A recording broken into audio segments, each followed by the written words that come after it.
Chicken biryani কার না পছন্দ। আমরা সবাই চিকেন বিরিয়ানি খেতে অনেক পছন্দ করি। আর সেটা যদি হয় এরকম ঝরঝরে আর ঘরে তৈরি, তাহলে কোনো কথাই হবে না। আজ আমি ঘরে তৈরি মশলা দিয়েই চিকেন দম বিরিয়ানিটা তৈরি করে দেখাবো। আর এই রেসিপিটি দেখার অনুরোধ রইল, বিশেষ করে আপনারা বাসায় কিন্তু সেমভাবে তৈরি করতে পারবেন। প্রথমে মশলা নিয়েছি জিরা, শাহি জিরা, ধনিয়া বিচি, কালো এলাচ, সাদা এলাচ, জয়িত্রী, দারচিনি, লং, আর হচ্ছে গোলমরিচ আর শুকনা মরিচ। শুকনা মরিচের পরিমাণটা আমি দুটো দিয়েছি, আমার বাচ্চারা খাবে এজন্য ঝালটা কম দিয়েছি। আপনারা এখানে আপনাদের পছন্দ অনুযায়ী ঝালটা দিবেন। আমি এই মশলাগুলো ভাজি করে নিয়েছি হালকা আছে, ভাজি করে ঠান্ডা করে এই যে গুঁড়ো করে নিয়েছি। এবার হচ্ছে আমি একটা জয়ফল নিয়েছি, এখান থেকে কিছুটা পরিমাণ গ্রেট করে নিচ্ছি। গ্রেট করার পরে মশলাটা মিশিয়ে নিচ্ছি। এবার আমি এখানে নিয়েছি 2 কেজি পরিমাণ মুরগির মাংস। এবার আমি এখানে দিয়ে দিলাম আদা বাটা আর রসুন বাটা। কাঁচামরিচের পরিমাণটাও আমি কম দিয়েছি, আপনারা বেশি দিয়ে নেবেন। তারপরে দিয়ে দিলাম 1 চামচ ধনিয়া গুঁড়া, হলুদ গুঁড়া স্বাদ মতো লবণ, আর দিয়ে দিলাম 1 চামচ কাশ্মীরি লঙ্কার গুঁড়া।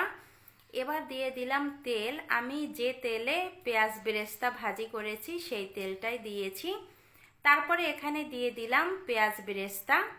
এই ভাজাটা আমি আর দেখাইনি, তাহলে ভিডিওটা অনেক লং হয়ে যাবে। সবগুলো উপকরণ এবার আমি হাত দিয়ে ভালোভাবে মাখিয়ে নিব। হাত দিয়ে মাখিয়ে নেওয়ার চেষ্টা করবেন, দেখবেন খুবই ভালো হবে। মাখিয়ে নেওয়া হয়ে গেছে, এখনই একটা ঢাকনা দিয়ে ঢেকে রেস্টে রেখে দিব 20 মিনিটের মতো। 20 মিনিট পরে আমি ফিরে আসলাম, ঢাকনা তুলে নিয়েছি। যে বিরিয়ানির মশলাটা আমি তৈরি করেছি সেই মশলা থেকে আমি এখানে 4 চামচ মশলা দিয়েছি। দিয়ে দিলাম ধনিয়া পাতা কুচি কিছুটা পরিমাণ, আর দিয়েছি টক দই ফেটানো।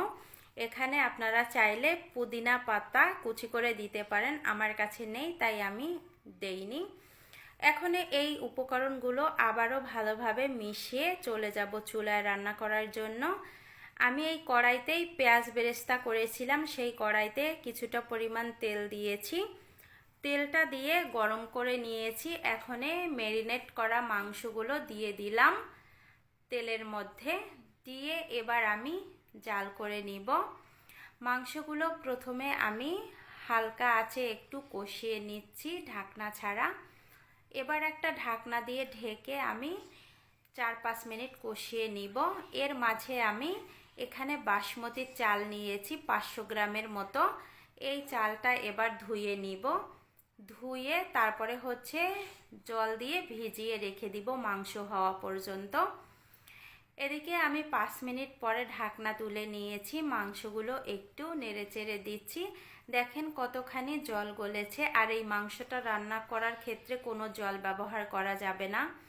এবার এখানে আমি আলু দিয়ে দিলাম, আপনারা চাইলে ভাজি করেও দিতে পারেন, আমি কাঁচা দিয়েছি। আর যারা আলু খেতে চান না তারা স্কিপ করতে পারেন।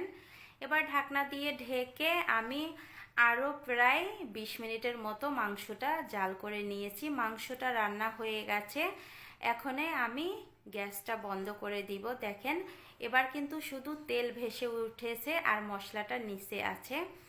আমি গ্যাসটা বন্ধ করে দিয়েছি। এদিকে হচ্ছে জল নিয়েছি, জলে আমি এলাচ আর 1/2 চামচ শাহি জিরা, 1 টুকরা লেবুর রস আর 1 চামচ দিয়ে দিলাম সাদা তেল। এগুলো দিয়ে আমি এবার দিয়ে দিলাম কাঁচামরিচ। কাঁচামরিচ দেওয়ার পরে এখনই দিয়ে দিলাম স্বাদ মতো লবণ। জলটা ফুটে উঠেছে, এবার আমি চালগুলো দিয়ে জাল করে নিব। এই তো জাল করা হয়ে গেছে। চালটা 80% সেদ্ধ করে নেবেন। 80% সেদ্ধ হয়ে গেছে, আমি নামিয়ে নিব। নামিয়ে নেওয়া হয়ে গেছে, এখন এই যে মাংসর উপর দিয়ে আমি ভাতগুলো দিয়ে দিচ্ছি। ভাতগুলো দিয়ে আমি সমান করে নিব, আর এখানে একটুও জল নেই দেখেন ভাতে।